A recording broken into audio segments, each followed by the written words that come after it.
everyone, and welcome back to another episode of Phoenix News Live on the KTV. I am your host, Andrew Palafox. Thank you for joining us. For today's broadcast, we have another episode of World on the Street with Julia Mahano. Then we'll check in with our Game Boys Elliot Hill and Skylar Russell for the latest of the gaming world. But first, we have our Millennium Journal updates. Tomorrow, May 23rd, we have an anti-bullying assembly. Special guest Harmony at home to talk about ways to prevent bullying. The last day of school is approaching. June 8th is our last day of school, so students, get those grades up and get ready for the summer sun. Also, this Friday, May 25th, is your senior trip.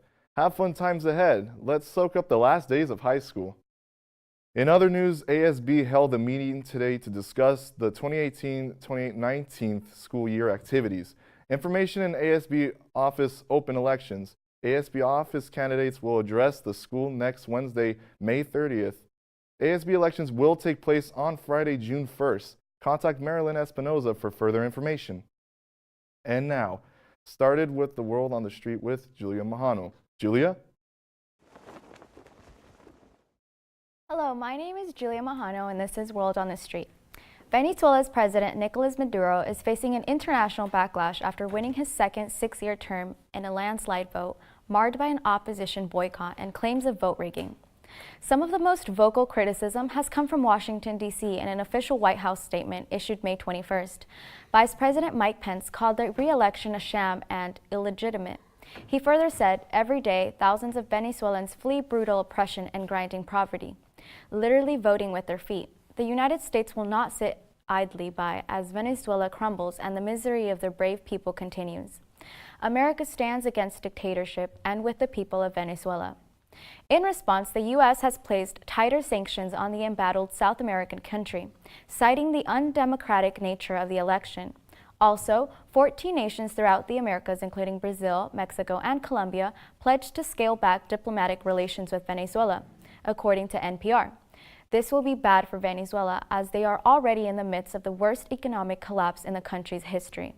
The election suffered from record low turnouts. Of the eligible population, only 48% voted. This is down from 80% last election. Of that number who did vote, a large majority were Maduro loyalists.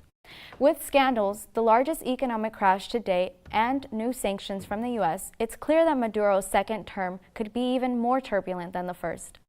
Back to you, Andrew. Thank you, Julia, for that important news. Thank you, Julia, for that important news update. We hope to keep you all updated on further news following Valencia's presidential election. Now on to our gamer gang, Elliot and Skylar, with another episode of Game Boys.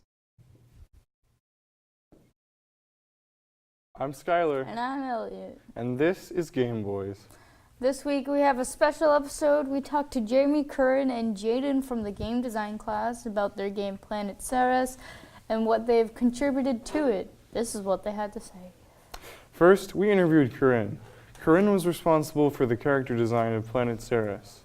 Although you don't actually see any characters during the Galaga-like gameplay, you do see them in the start menu and in a few other places in the game. She was also responsible for designing the power-ups. Next, we interviewed Jeremy Mihard. Jeremy provided some graphic design for the game, but his biggest role was acting as the lead coder apart from Mr. Rodriguez. The last person we interviewed was Jaden. He is responsible for the upcoming story mode. We do not know anything about it yet. Well, that's all the time we have for today. Be sure to come back next week for another episode of Game Boys. Thank you guys for that update. Media and gaming education is a big part of the technology industry. We're lucky to be at Millennium to be part of the trend. That's all of the juicy news we have for today for you today. Tune in Thursday at 3:30 for more Phoenix News Live. This is Andrew Palafox signing off.